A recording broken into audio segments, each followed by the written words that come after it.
आज हम उस और उन नामों पे चर्चा करेंगे जिन नामों को एलजी साहब ने गैर कानूनी तौर पे नॉमिनेट किया है, काउंसलर के तौर पे, एल्डरमैन के तौर पे। वो लोग कौन है और संविधान क्या कहता है?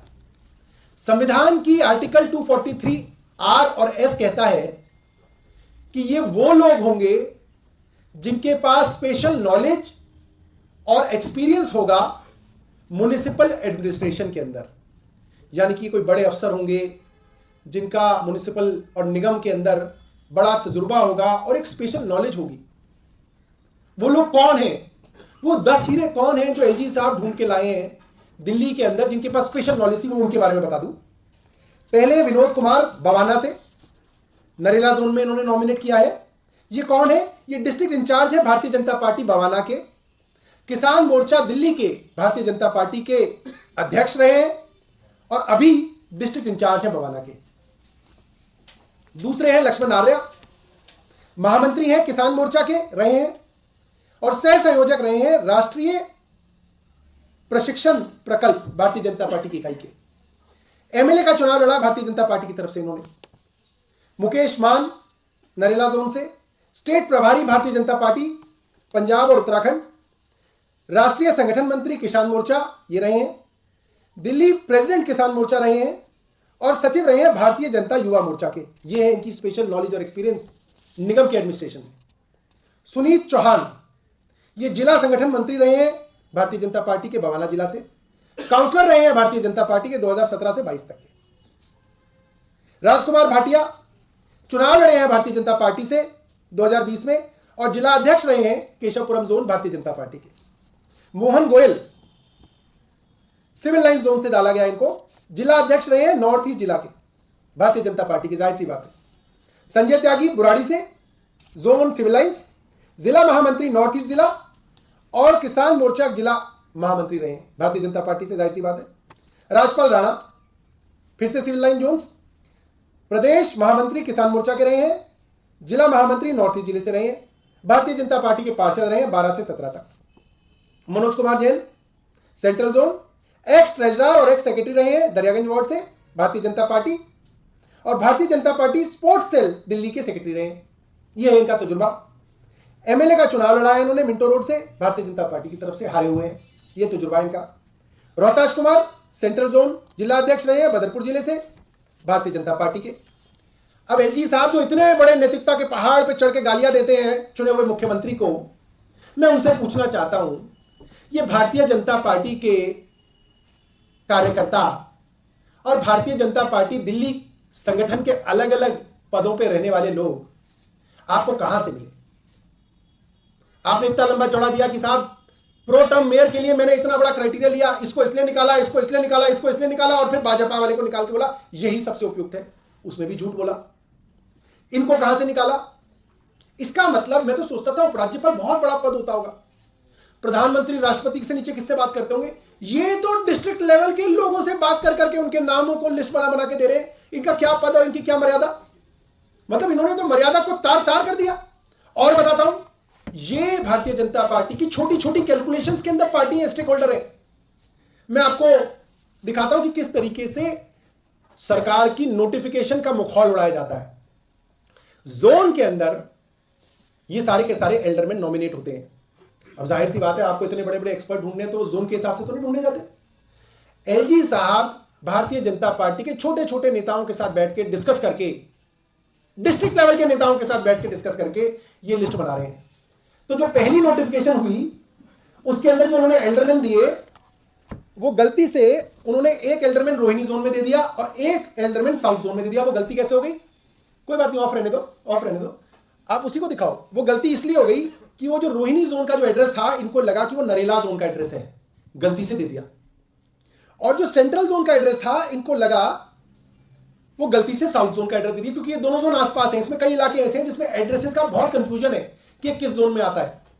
और फिर उस नोटिफिकेशन को 2 घंटे में बदल के एक नई नोटिफिकेशन लाए जिसमें इन्होंने नरेला जोन में 4 लोग दिए, सिविल लाइन जोन में 4 लोग दिए और सेंट्रल जोन में 2 लोग दिए। अब आप सोचिए जोन कैसे डिसाइड किया एलजी साहब ने।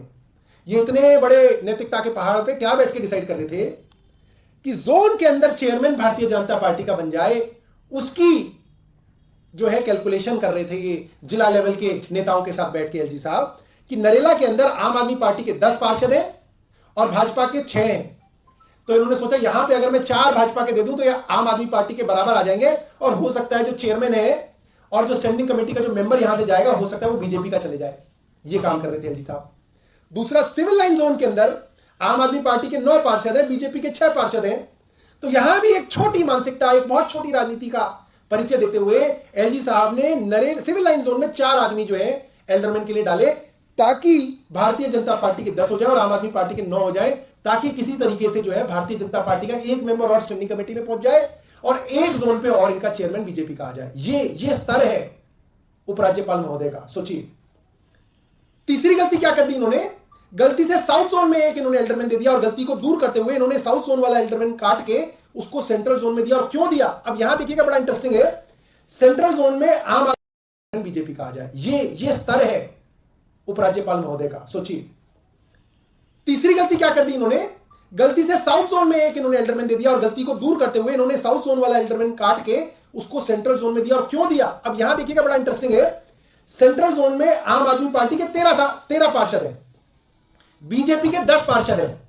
तो उन्होंने वहां पे 2 पार्षद नॉमिनेटेड दिए और आम आदमी पार्टी के 13 और बीजेपी के 12 बना दिए। आप सोचोगे इसका क्या फायदा है, आम आदमी पार्टी तो 13 है, यहां पे बीजेपी तो सिर्फ 12 ही है। क्या किया, एक कांग्रेस की पार्षदा को ढूंढा, नाजिया दानिश को, और कहा कि भाई तुमको मैं हज कमेटी में भेज देता हूं, तुम वोट डाल देना बीजेपी में।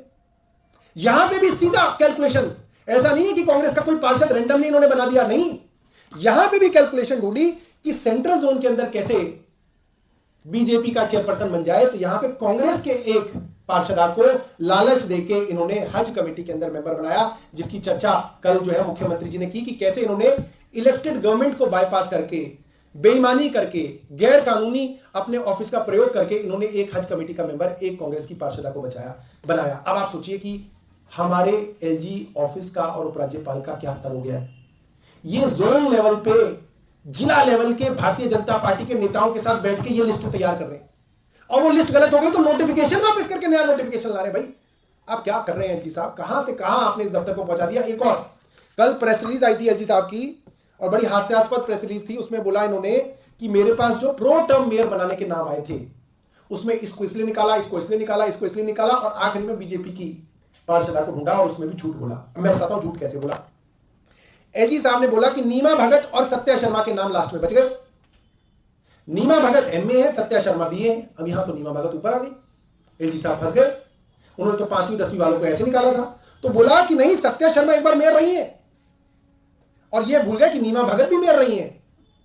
मतलब बेईमानी करी, वो भी गलत, कम से कम उसमें ही पक्के हो जाते एलजी साहब। नीमा भगत मेयर रही है 2017 से 18 में और सत्या शर्मा मेयर रही है 2012 से 13 में। मतलब सत्या शर्मा तो फिर भी 10 साल पहले रही है, नीमा भगत तो 5 साल पहले रही है।